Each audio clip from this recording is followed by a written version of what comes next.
के नाते हम एक दूसरे को इस तरह से समझ पाते हैं जिस तरह से दूसरे नहीं समझ पाते, आदमी नहीं समझ पाते, क्योंकि हमारा जीवन अलग होता है।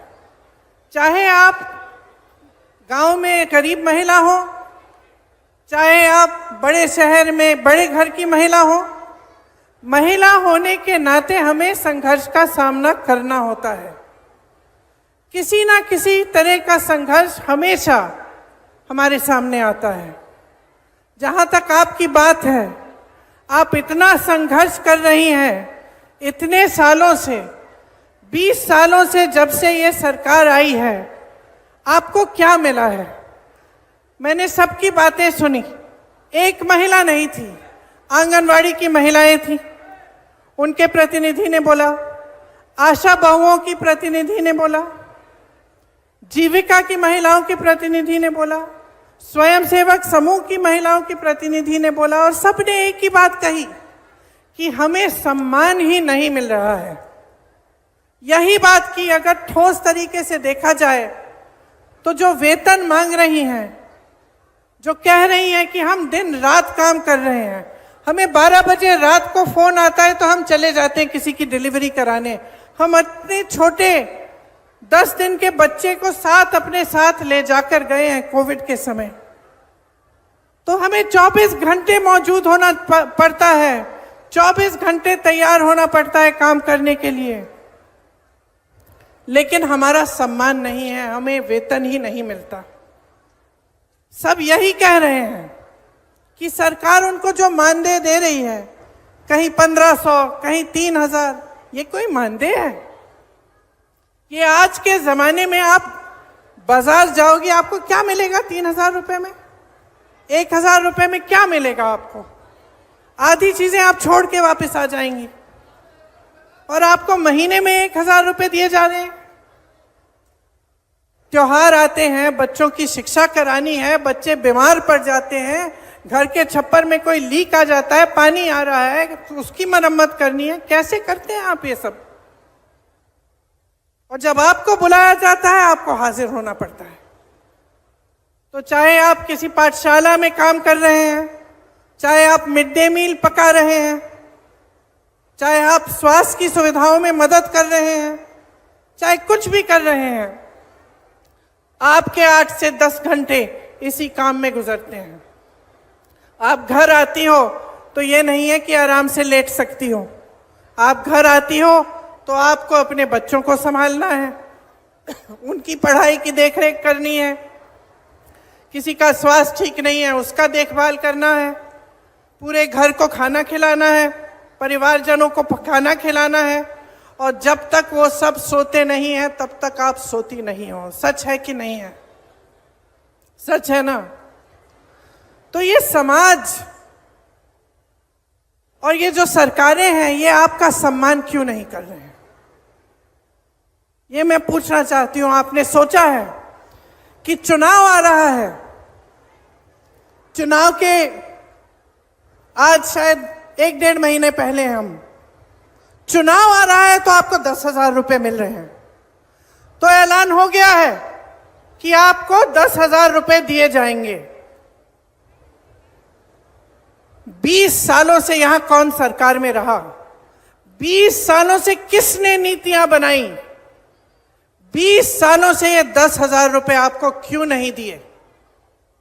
अब चुनाव आ रहा है तो उन्हें कह दिया कि 10,000 रुपए आपको मिलेंगे, लेकिन ये नहीं कह रहे हैं कि हर महीने मिलेंगे, ये नहीं कह रहे हैं कि आपका मानदेय 10,000 रुपए हो जाएगा, कि उसको बढ़ाकर हम आपको 10,000 रुपए देंगे। ये सिर्फ ये कह रहे हैं कि अब बड़ी संख्या में हम महिलाओं को 10,000 रुपए दे देंगे। क्यों? ताकि आप अपना वोट उनको दें। सिर्फ एक ही मकसद है, एक ही नियत है। महिला पर क्या बीतती है? महिला जब एक जगह से दूसरी जगह जाती है तो असुरक्षित महसूस करती है अपने आप को। अपराध बढ़ गए हैं महिलाओं पे, 10 गुना बढ़ गए होंगे। ये जो लड़की अभी स्टेज पे आई थी, क्या कह रही थी कि मैं जब कॉलेज जाती हूँ दीदी मुझे डर लगता है, मुझे डर लगता है। पढ़ाई के लिए जा रही है, घर से जा रही है, वापस आ रही है, उसको डर लगता है क्योंकि इस सरकार ने उसको सुरक्षित करने का कोई काम नहीं किया। महिलाओं के बलात्कार हो रहे हैं, अपराध हो रहे हैं महिलाओं पे, ये लोग एफआईआर दर्ज तक नहीं होने देते। जब आप एफआईआर दर्ज करने जाते हैं मना किया जाता है। मैंने बार बार ये देखा है। मैं यूपी में काम करती थी, 5 साल काम किया। मेरे ख्याल से हर हफ्ते, हर 10 दिन ऐसा एक केस आता था जहां महिला पे अपराध हुआ है और उसके लिए कोई मदद नहीं है, कोई खड़ा नहीं हो रहा है उसको मदद करने के लिए, वो खुद खड़ी है। नौजवान महिलाएं थी, 20-25 साल की, अपने आप अपना केस लड़ती थी, एफआईआर दर्ज करने के लिए लड़ती थी, उनको भी जला डाला, मार डाला। तो इस समाज को बदलेगा कौन? बदलेगा कौन? जब तक आप अपनी शक्ति को नहीं पहचानेंगे तब तक कुछ नहीं बदलेगा।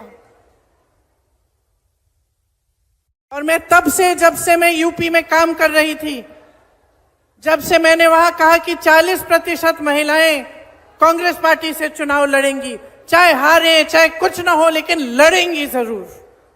इसीलिए ये नारा हमने जारी किया था, लड़की हूं लड़ सकती हूं। आपको, महिलाओं को ये बताने के लिए कि आपकी एक बहुत बड़ी शक्ति है। आज नीतीश जी, मोदी जी, अमित शाह जी आज इस शक्ति को पहचान रहे हैं। इस शक्ति को पहचान रहे हैं क्योंकि वो जानते हैं कि महिलाओं के समर्थन के बिना वो फिर से सत्ता में नहीं आ सकते। आज उनको अचानक दिख रहा है कि अगर महिला का वोट मिलेगा तभी हमारी सरकार बनेगी।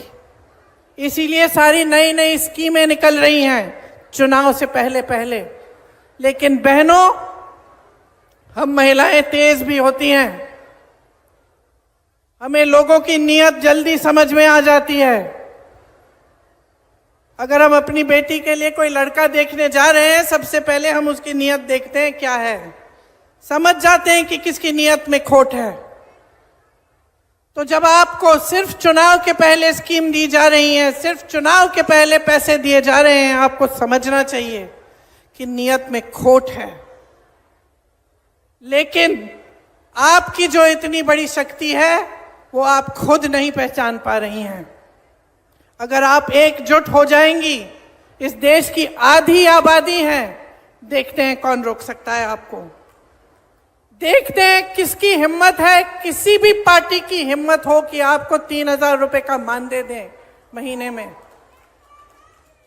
आप एकजुट हो जाइए, खड़े हो जाइए और अपना हक मांगिए, अपना अधिकार मांगिए, अपनी शक्ति को पहचानिए कि मैं महिला हूं, इस देश की आधी आबादी हूं, यह देश मेरे बिना स्वतंत्र भी नहीं हो सकता था।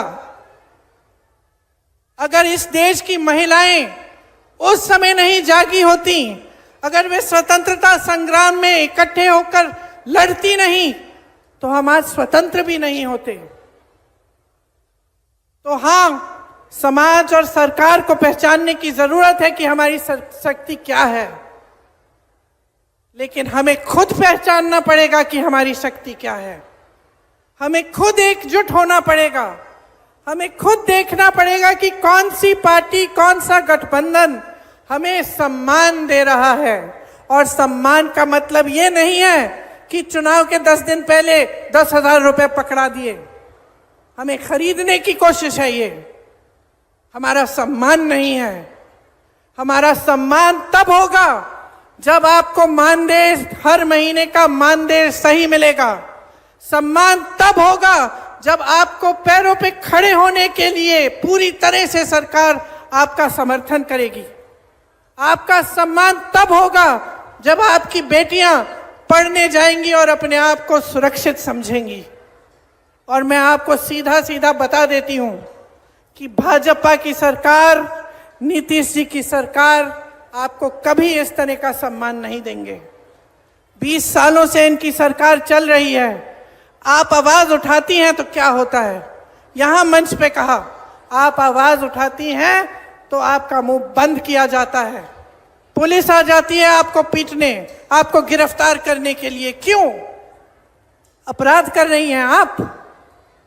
अपराधियों को तो गिरफ्तार नहीं किया जा रहा है, लेकिन आप आवाज उठा रही हैं, आप अपना हक मांग रही हैं। आप कह रही हैं कि मैं 8 से 10 घंटे काम करती हूं, मुझे ये 1,000-1,500 रुपए का मानदेय, ये 3,000 रुपए का मानदेय स्वीकार नहीं है, मुझे सम्मानजनक मानदेय दो।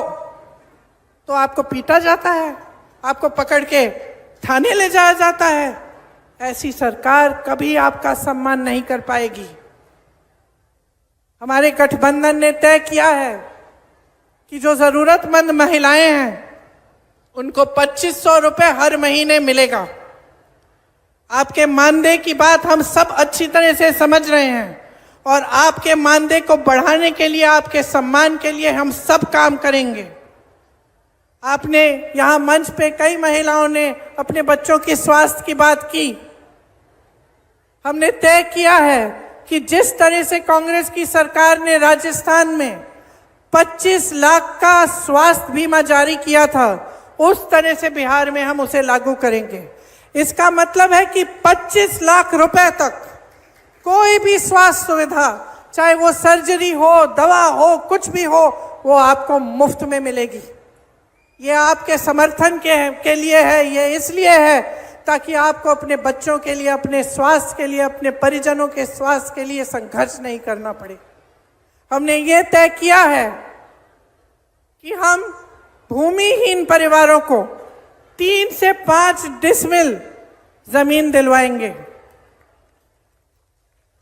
और सुन लीजिए, इस जमीन का मालिकाना हक महिलाओं को दिया जाएगा ताकि जमीन आपके नाम हो, जमीन आपकी हो। ये आपकी शक्ति है जिसे हम पहचान रहे हैं, ये आपका सम्मान है जिसे हम समझ रहे हैं। तो मैं वैसे आपकी बातों को सुनने आई थी, भाषण देने नहीं आई थी। मैं चाह रही थी कि एक संवाद हो, कि मैं भी समझूं, क्योंकि मैं उत्तर प्रदेश की महिलाओं की समस्याओं को जानती हूं, केरल की महिलाओं की समस्याओं को जानती हूं, अन्य जगहों में जहां जाती हूं मैं समझती हूं। मैं समझना चाहती हूं कि कितना संघर्ष है आपके जीवन में। और जो मैंने सुना उससे स्पष्ट हो गया है कि आपके जीवन में इतना संघर्ष है, आप पूरे समाज का बोझ उठा रही हैं। आप समाज का बोझ उठा रही हैं, लेकिन समाज और सरकार आपकी तरफ देख ही नहीं रही है। जहां सरकार को मदद करनी चाहिए, जहां आपको सशक्त करना चाहिए, वो काम नहीं हो रहा है। एक बहन ने रोजगार की बात की, कहा कि यहां से तमाम लोग पलायन करके चले जा रहे हैं। इसका मतलब है आप अकेली रह जाती हैं, अकेली सभी संभालती हैं। जो पैसा आता है उससे खर्चा हो जाता है, ऊपर से आप आशा बहुएं हैं, आंगनवाड़ी हैं, आप ये सब काम कर रही हैं, जीविका का काम कर रही हैं, और फिर भी संघर्ष है, अकेली रह रही हैं। तो इतना संघर्ष है, इतना बोझ उठा रही हैं आप, क्या इस बोझ को पहचानना नहीं चाहिए? नेताओं को, सरकारों को क्या आपको नकारा जाना चाहिए? क्या ऐसी बात होनी चाहिए कि भाई चुनाव आ रहा है, चलो अब महिलाओं के लिए जल्दी जल्दी एक स्कीम निकाल देते हैं, 10,000 रुपए पकड़ा देते हैं, हमें वोट मिल जाएगा? क्या ये सही है? मैं सिर्फ ये कहना चाहती हूं कि अपने अंतर्मन में झांको, देखो जीवन क्या है आपका। आप जी रही हो, आप संघर्ष कर रही हो, आप अनुभव कर रही हो। ये मेरी बहन वर्दी पहन के खड़ी है, पुलिसकर्मी है। क्या इसका संघर्ष कम है? कम नहीं है। जितना आपका संघर्ष है उनका संघर्ष है। हम सब बहनें हैं, हम सब के अलग अलग संघर्ष हैं, और ये बहुत जरूरी है कि हम इन संघर्षों को एक शक्ति में बदलें। कि हम जब देखते हैं कि हमारा जीवन का अनुभव क्या है, कि 20 सालों से हमारे जीवन में तरक्की हुई ही नहीं है, बिहार में आपके जीवन में तरक्की हुई ही नहीं है, इतने साल हो गए हैं। कह रही थी एक बहन की 50 साल की स्कीम है, बदलाव नहीं आया। तो जब आपके जीवन में इतना संघर्ष है, ये आपका अनुभव है, आप देख रहे हो, बच्चों को पढ़ा नहीं पा रहे हो, बीमार पड़ जाते हैं, इलाज नहीं कर पा रही हो, दिन रात काम कर रही हो, मानदेय नहीं मिल रहा है, तो अपने मन के भीतर एक ज्वाला जगाओ ना बदलाव की। बोलो ना कि हमें बदलाव चाहिए, कि ये शक्ति हमें महात्मा गांधी जी के संघर्ष ने दी थी, हमारे संविधान ने दिया है, हमें, हमारे पास वोट है, और इस वोट को हम समझदारी से डालेंगे, हम समझदारी से इसका इस्तेमाल करेंगे, हम पूरी जिम्मेदारी से इसका इस्तेमाल करेंगे। कहो अपने आप से कि हमें बदलाव लाना है, सिर्फ अपने लिए नहीं, लेकिन सारी महिलाओं के लिए, अपनी सारी बहनों के लिए। जो सरकार, जो नेता महिला की शक्ति नहीं पहचानेगा, जो चुनाव के समय सिर्फ अपने मुंह दिखाने आएगा और बोलेगा कि लो एक स्कीम निकाल दी आपके लिए, लो 10,000 रुपए, लो 5,000 रुपए, उसको सबक सिखाइए, सबक सिखाइए, उसकी नीयत को पहचानिए, पहचानिए कि आपकी अपनी एक बहुत बड़ी शक्ति है, जो इस देश की सबसे बड़ी शक्ति है। इस देश का भविष्य आपके हाथों में है, बच्चों को आप पालती हैं, नई पीढ़ी आपके हाथों में है, आप शिक्षा देती हैं, आप समझाती हैं, आप नैतिकता की बात उनसे करते हैं, आप संघर्ष करके स्कूल पहुंचाती हैं, उनको शिक्षा दिलवाती हैं, रोजगार करती हैं, संघर्ष करती हैं। तो मैं सिर्फ इतना कहना चाहती हूं कि अपनी शक्ति को पहचानिए, खड़े हो जाइए, जो सामने आता है, जो जो स्कीमें आपको बताता है उसको पहचानिए, जो सचमुच आपकी भलाई चाहता है उस नेता को भी पहचानिए। मेरे भाई राहुल गांधी ने पूरे देश में संघर्ष किया, किस लिए? सामाजिक न्याय के लिए। और सामाजिक न्याय में शामिल क्या है? कि महिलाओं को न्याय मिलना चाहिए, कि महिलाओं को सम्मान मिलना चाहिए। इसलिए आज ज़्यादा लंबा नहीं बोलूंगी, सिर्फ ये कहूंगी कि चुनाव आने वाला है, परिस्थितियों को समझ लीजिए। आपकी अपनी परिस्थितियां जो हैं उनको आप समझती हैं, जो चुनावी परिस्थितियां हैं, जो राजनीतिक परिस्थितियां हैं, उनको भी समझिए। और ये समझिए कि इस चुनाव में नीतीश जी और भाजपा की सरकार को आपको हराना पड़ेगा। अगर आप सम्मान चाहते हैं, अगर आप न्याय चाहते हैं, तो एक नई सरकार बिहार में बनानी बहुत ही जरूरी, बहुत ही महत्वपूर्ण है। आप सबने बहुत इंतजार किया, देर भी हो रही है, मुझे लग रहा है